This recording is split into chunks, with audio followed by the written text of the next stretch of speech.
it's just a very different looking team when they play through Giannis and when they spread the ball out and they play with the rest of their team and all of the firepower that they have. Because they have a lot of firepower. They'll be in the top 4 again. And I just think that in the playoffs, they're going to be more dangerous playing with all their players rather than just through Giannis. But I think all that continuity starts in the regular season. You can't go into the playoffs and just try to switch the flip or flip the switch, and now all of a sudden you want to spread the ball out to all your players and get them involved when all season long you've been playing through Giannis. So for me, they need to start playing more through the rest of their team, but hey, we'll see how it goes. They did just get this $200 million man. So, next game for me. Pelicans, Pacers. Now this is the game. For me, I think this was probably the game of the night. Pacers end up taking it in OT, 118-116. The Pelicans are really good. I really like the way that they're built. They're deep. They got players who can... I can name Brandon Ingram, Zion Williamson, Steven Adams, Eric Bledsoe, Lonzo. That's 5 players off there that can give you a double-double on any night. A couple of them give you triple-doubles every night. That's firepower. They play with so much energy. They play with so much flow. They're fast-paced. Like, it looks like college ball out there. And they're doing this at the NBA level. They're hard to deal with because they have so much they can throw at you. Lonzo is starting to hit shots like he did at UCLA. He's looking like that guy again. They shoot the ball well. They have good, solid role players. But Williamson is what we thought he would be. I mean, I know a lot of people want to hate on him and say, because there was that big comparison, him and LeBron. He's not LeBron James, but he's what we thought he would be. A force, a grown man against boys, the way that he bodies people, grabs rebounds. I mean, he's what we thought he would be. But for the Pacers, they're back. They're back. Victor's back to being who he was pre-injury. He looks really good. He had 25, 5, 6, and 2 steals. He was the reason that they had the last-second comeback. He steals the ball, hits a 3. Nice play down. Gets a Miles Turner, gets a rebound. Top of the key, water, hits it. Tie game, goes into overtime. For me, now B.I., that was a B.I. shot. Now that shot is what superstars make. Now I know we just saw KD and Kyrie miss that same shot. But those are the shots that make or break you. When you look back in your career, you see a whole bunch of those and those are the ones you miss.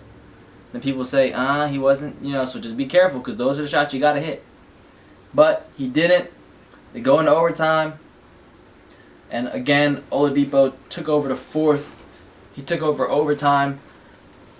He looked like that guy again. The Pacers looked serious. And this was a really good game. It was just a back and forth. They were both deep teams. They both played well, fast. They can make shots. For me, for the Pelicans, the only thing I can really see as of now has to do with those mental laps of they don't really have a veteran guy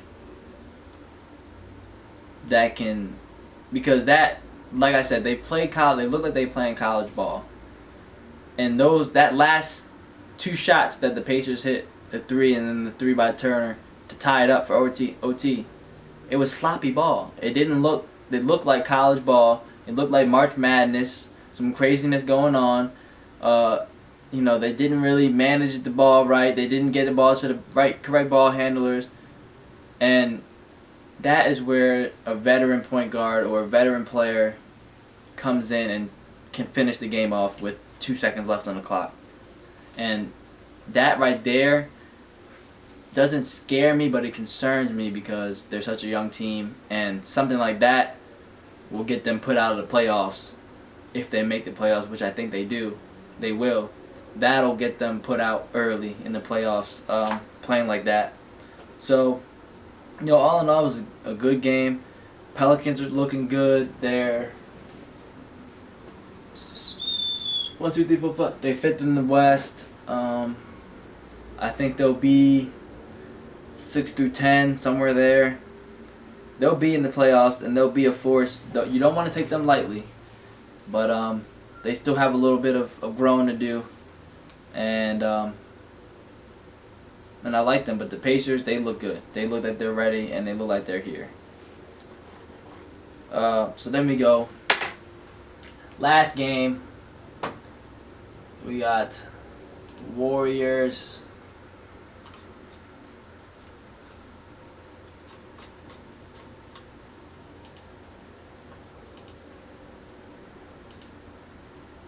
What is going on here? We got Warriors Kings. Now, sorry about this, guys, because I was watching the game up to the fourth quarter and it was a blowout. I ended up falling asleep, couldn't finish it. Yeah, I don't know if I should probably tell you that, but that's what happened. Warriors took that game 137 to 106. And let me make sure I got that right. Oh my God.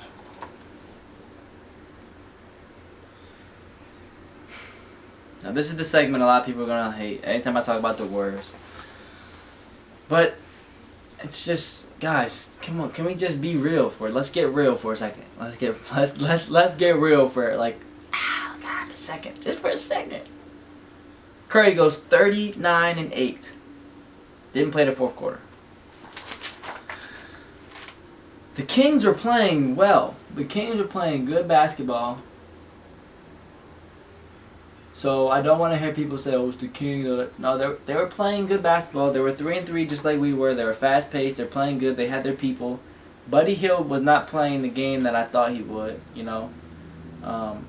Second half he started to hit some more, but the reserves were in at that point. The game was kind of out of hand. But the Warriors, they're looking like the pre-hype Warriors, the pre-dynasty Warriors, the 2015, 2016, where it was Draymond, Clay, and Steph. And the reason I say that is because when it was that group of players, it was pass first, unselfish, team defense, communication. It just looked like championship basketball. When I watched them last night, I get it, it's against the Kings, but they looked dangerous. They're passing the ball, playing fast. When Kelly Oubre and Andrew Wiggins can start the game out hitting shots, I don't want to see them. No team wants to see them, because you already have to deal with Steph Curry trying to go for 50 on you. Then you got to deal with, Draymond is not a scorer, but Draymond's a facilitator, a rebounder. He's a glue guy. He does all the dirty work. And then if you have Kelly Oubre, Andrew Wiggins hitting shots, you can't help over on Steph. And then if you do help over on Steph or you close out, who do you have down low?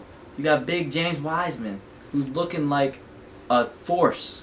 He's looking good and he's looking coachable. I watched 3 or 4 times during the game. He's talking to Steve Kerr. He's talking to Draymond. He's talking to Steph, and he's getting coached while he's playing, which is a great sign for a young player. Most young players don't want to get coached.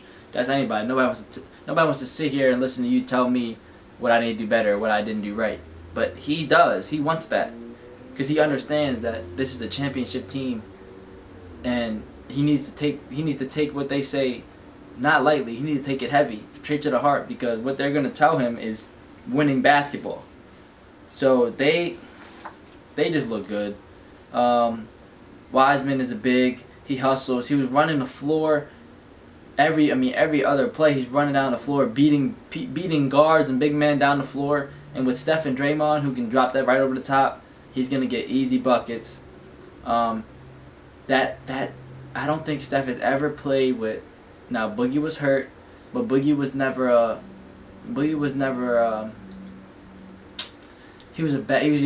he's more of a solo. He's more of a solo guy. He was never really a pick and roll guy. He was more of a give me the ball and let me go to work type of guy. With Wiseman, so I don't think Curry's ever had a pick and roll guy like Wiseman, because I think 2 or 3 plays in a row, they're going pick and roll. Steph Curry has so much of a threat on him. He can either step back, shoot it, or when he's attacking, you gotta respect it because he can make it at the rim. And he's going to the rim. He has an open layup, and instead dumps it right to Wiseman, alley-oop, bang. I mean, it's like 2 or 3 times he's doing the same play, and it just looks unstoppable. So that's going to be another thing they can add in the playoffs. When people start to try to, go down, people try to start to condense on Curry, now you got an outlet. Now you got Kelly Oubre in the short corner. You got Wiggins who's starting to make a couple shots. You got Wiseman, and then you got Draymond who can make an open 3 or 2. So they're playing good. When they play fast, they just look unstoppable. Buddy Hield, like I said, he wasn't really playing well.